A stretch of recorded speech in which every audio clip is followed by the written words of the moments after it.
anak-anak semuanya. Jadi hari ini Ibu akan membahas tentang perbedaan antara bioetanol, biodiesel, biogas, serta biosolar. Jadi keempat jenis energi ini tergolong dalam energi biomasa. Nah, energi biomasa itu sendiri merupakan energi yang dihasilkan dari bahan organik. Contohnya dari kotoran hewan, dari limbah pertanian, dan dari beberapa jenis tanaman lain, ya.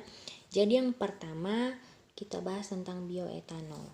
Jadi bioetanol ini berasal dari fermentasi biomasa seperti umbi-umbian, jagung, atau tebu. Namanya saja fermentasi, jadi dia menghasilkan yang namanya alkohol.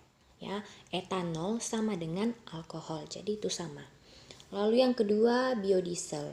Kalau biodiesel ini berasal dari minyak tumbuhan seperti minyak sawit, minyak jarak, dan minyak biji-bijian. Lalu yang ketiga ada biogas. Biogas ini berasal dari kotoran hewan. Jadi pembusukan kotoran hewan akan menghasilkan yang namanya gas metana. Gas metana ini yang dapat digunakan sebagai bahan bakar. Selanjutnya ada biosolar. Biosolar berasal dari tumbuhan juga seperti minyak sawit. Nah, lalu biodiesel dan juga biosolar ini merupakan bahan bakar yang sama.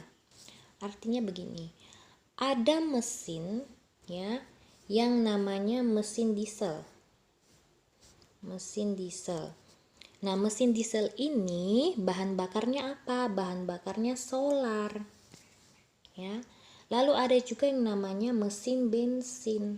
Mesin bensin ini adalah mesin yang menggunakan bahan bakar bensin. Jadi, kalau kita menggunakan energi alternatif berupa biosolar, maka mesin diesel ini akan menggunakan energi terbarukan atau energi alternatif berupa biodiesel atau biosolar.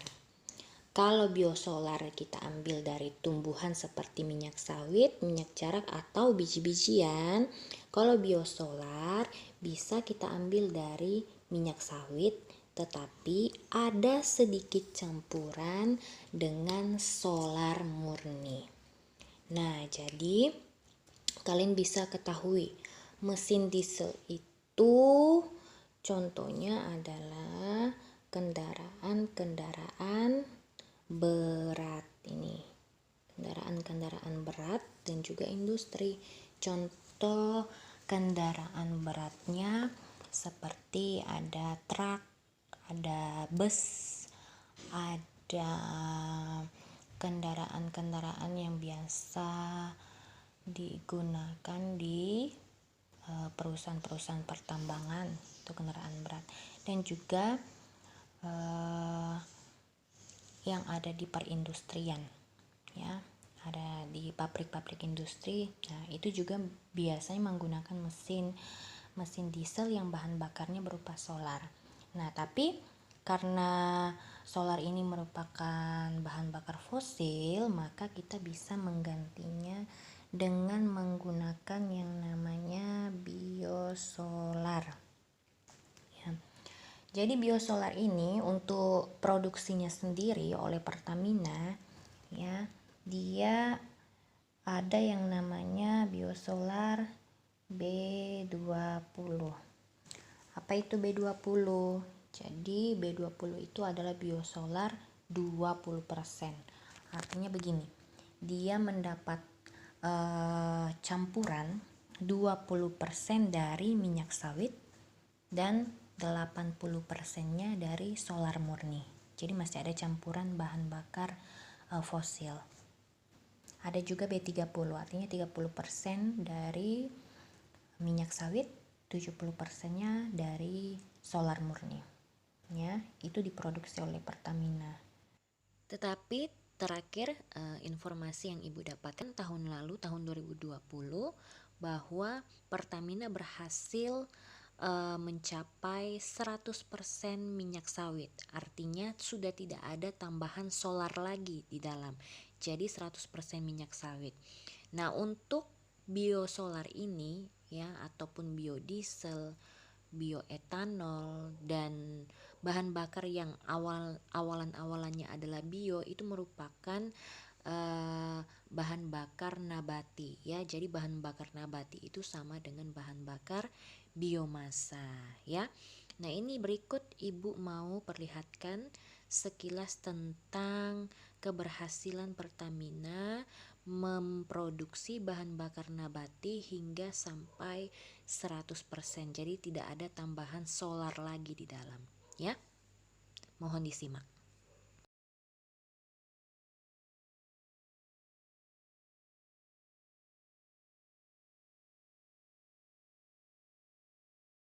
Di mana Pertamina akhirnya memproduksi bahan bakar nabati yang 100% dibuat dari minyak kelapa sawit.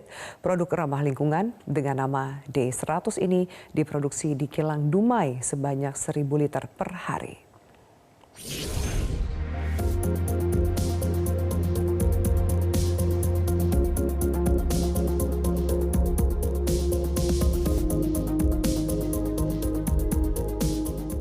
Setelah melewati uji coba pengolahan produksi ketiga pada 2 hingga 9 Juli 2020, Pertamina resmi memproduksi bahan bakar nabati yang 100% dibuat dari minyak kelapa sawit. Dirut Pertamina Nike Widiawati menyatakan, pengolahan minyak kelapa sawit menjadi produk D100 bisa dilakukan dengan bantuan katalis dan gas hidrogen yang diproduksi Pertamina sendiri bekerja sama dengan Institut Teknologi Bandung. Sesuai dengan program yang dicanangkan pemerintah, bagaimana kita mengoptimalkan produk olahan sawit yang banyak dimiliki oleh Indonesia sebagai bahan baku nabati. Tadi dari hasil produksi di D100 ini, produk ini adalah ramah lingkungan. Jadi dengan setan number 79, ini luar biasa sekali. Karbon emisi sudah dicoba dengan uji coba tadi oleh teman-teman dan hasilnya bagus sekali. Jadi untuk masyarakat Indonesia tentu kita bisa memberikan menurunkan tingkat polusi tentunya. Sementara itu, Menteri Perindustrian Agus Gumiwang mengatakan, program ini sejalan dengan arahan Presiden Joko Widodo dalam rangka mengoptimalkan sumber daya alam di Indonesia, khususnya kelapa sawit, sehingga akan meningkatkan kesejahteraan para petani. Itu nanti bahan bakunya harus didapatkan dari sekitar sini. Dan saya kira pemerintah termasuk dari Pertamina juga sudah punya beberapa program untuk mendorong atau mendukung para petani dari segi untuk bisa karena mereka itu bukan yang petani dalam program ini, mereka itu juga harus dianggap sebagai stakeholders. BBM nabati D100 ini diproduksi di kilang Dumai sebanyak 1.000 barel per hari dan akan terus ditingkatkan setelah Pertamina merampungkan pembangunan unit green diesel di kilang Pelaju dengan kapasitas produksi sebesar 20.000 barel per hari. Pengembangan energi ramah lingkungan ini diharapkan dapat meningkatkan penyerapan minyak kelapa sawit maupun produk turunannya, sehingga meningkatkan kesejahteraan petani kelapa sawit dan juga mengurangi impor minyak mentah maupun BBM ke depannya. Tim Liputan Metro TV. Nah, anak-anak, jadi itulah materi penjelasan tentang energi alternatif berupa energi biomasa. Ya, jadi energi biomasa ini juga biasa disebut sebagai energi biofuel. Ya, energi biofuel itu berasal dari biomasa tumbuhan maupun hewan. Ya, jadi itu sama. Biofuel ataupun biomasa. Nah, di dalam energi alternatif ini memang banyak sekali istilah-istilah maupun singkatan-singkatan. Tetapi harapan Ibu kalian dapat mengerti dan memahami materi tentang energi alternatif, khususnya energi biomasa atau energi biofuel ini. Baiklah anak-anak, sampai di sini dulu. Sampai jumpa di pertemuan berikutnya.